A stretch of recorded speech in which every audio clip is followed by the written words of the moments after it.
Hey guys, this is Hell Hades. This is another Raid Shadow Legends video. Guys, I get asked a question a billion times a day, whether it's on my Twitch stream, whether it's in my Discord. Who should I 6-star next?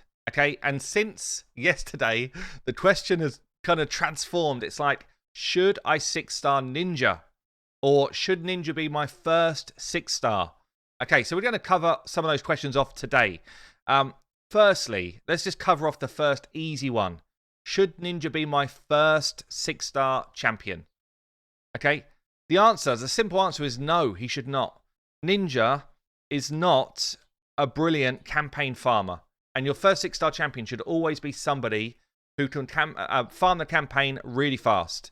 Okay, and your starter heroes, Kayle, Elhain, Aethel, Gaelic, all of those champions have got their AoE cooldowns much better. They're easier to book with rare books, not legendary books.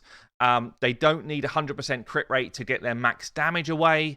And their damage levels are actually pretty damn similar to Ninja for their AoE hits. So the first answer, let's just quash this straight away. Should Ninja be your first 6-star? Absolutely not. He should not be your first 6-star. Now we got that one out of the way. Like, bearing in mind, I'm on day 32 on my free-to-play account, okay?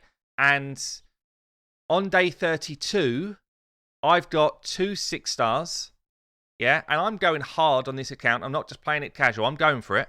2 6-stars, and I've got food for, what we got? 3 50s already. I've got my other 2 40s that are ready to become 50s. So I just need a bunch more 3 stars leveled up to 30, and then I can feed them into these 2. So probably I'm another 2 days away. A day, maybe a day away, actually. A day or 2 away from my 3rd level 60. And when you get to this point, it's like, should I... So I'm genuinely asking this question to myself. Who should I 6-star next? And you need to figure out a few things. So the first thing you need to ask yourself is, what do I gain? Yeah, what do I gain when I 6-star this champion? And on someone like Ninja, honestly, his kit at level 50 is freaking awesome. Like, at level 50, he is super solid already.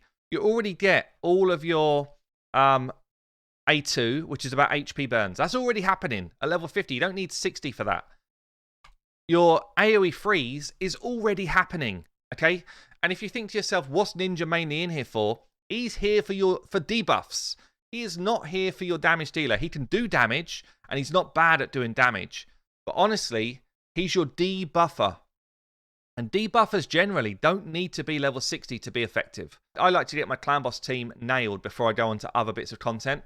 And at the moment, we've got Geomancer, clan boss champion, Kayle, clan boss champion, but they both are able to flex into other areas of the game. I've got a choice between Deacon, Apothecary, and Ninja as who my next level 60 is going to be. All 3 of them are super solid champions. All 3 of them can be played right through to endgame. And this is the other thing you need to be saying to yourself. How far can these champions go? Yeah? If I'm looking at someone like a Shamrock, honestly, I hope I'm not using him in 3 months' time. But right now I am. That's why he's not 60. He's not even on the cards because I don't think he's going to be in my teams in a few months' time. Deacon, I'm almost certain is. And Apothecary, I'm almost certain is. Ninja probably is. And I'm almost certain he is, actually, because I think for Doom Tower, he's going to be really helpful. And for Clan Boss, we know he can kick out a ton of damage. So all 3 of them are good contenders. So what do they gain? Yeah, from level 50 Deacon, he's at 100 speed now. He's going to gain base stats. He's going to open up a banner slot for me, which is important for the accuracy. Apothecary actually, did he gain speed? I think he might actually just straight up gain speed, which, bearing in mind he's my speed booster, yeah, he gains like 5 speed for leveling up. So that's actually an important stat to gain for someone who's going to be boosting my arena champions and boosting my champs generally. So that's a kind of big call out. Ninja will just gain base stats. His base stats are wanting, certainly in HP and defense, from level 50. Like, this is hard to keep him alive in content at level 50. So certainly there is a benefit there. But honestly, I think for most people that play this game, where you might get yourself to sort of 4 or 5 level 60s ever, Ninja is fine at 50. Okay, I feel like he's not the person to be throwing up to 6-star anytime soon. Run him at 50, and we're going to show him helping out my teams. So I'm in Gold 3 Arena, day 30 odd. I was in Gold 4 last night. Gold 4 in 31 days. Actually pretty insane. But this is the comp that I'm running. So boost speed and turn meter, boost turn meter, drop defense, AoE freeze, unbooked, yeah, at level 50, does the same job as if he was 60, and then Chaos Slam. And Ninja's actually come in as a really good additional champion for my roster here, because we've now got, look, their damage dealer completely taken out of the game with a freeze. We killed him anyway, but there was no way he was going to do anything to me. We don't land freeze on everyone because I'm not booked on my Ninja, and most people that watch this probably won't be either.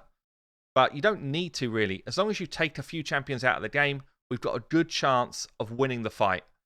We roll back around again to the debuffs. We roll back around to the slam and dead enemies. So one of the other things I want to call out, there's a few people out there saying he's not viable endgame, okay? And I think he is. And I actually think he could be one of the best champions to throw into an unkillable team. So Ninja here doing 40 odd million damage in this Batman Eater, which is one of the best clan boss teams. Now, if you've already got Draco in that role, if you've already got Fane in that role, it's probably going to do no different. But not everyone's got those champions ready to go. Not everyone's just gained those champions. So, look, do I think he's going to replace the meta? No, he's not. He's going to be an option for a comp that's already super well accepted in the meta, okay, for clan boss. And I think once people work him out in terms of his speeds, he will probably end up in a lot of clan boss teams for the average player that doesn't have all of the man-eaters and that type of thing, because he just does a ton of damage. He does a hell of a lot of damage. Even at level 50 for me, on my free-to-play, yesterday he did 2.1 million damage, which is close to what my level 60s are doing. So, you know, he has enabled me to free key Brutal pretty damn comfortably in no time at all. But do I think he's going to go and infiltrate all of the endgame teams? He's not going to see many endgame teams at all, okay? He's not strong enough. He doesn't do any job well enough by himself, which is why I also think keeping him at level 50 until you decide where you want to go with him, until you actually see other people playtest him a bit more, and then kind of make decisions on what you want to do. But for the average player, he will be able to do some stuff in the end game, but he's not going to be the kind of person who absolutely, you know, replaces everyone in end game teams and that type of stuff. He just hasn't got the kit to do it. So look, there you go. Would I level 60 Ninja? Potentially, but he's not the super priority. Absolutely make sure you get your campaign farmer done first. And I do think he's going to come in and do damage at 50 and support your team at 50 pretty comfortably with his kit as it is. There you go, guys. I've been Hell Hades. I will see you later.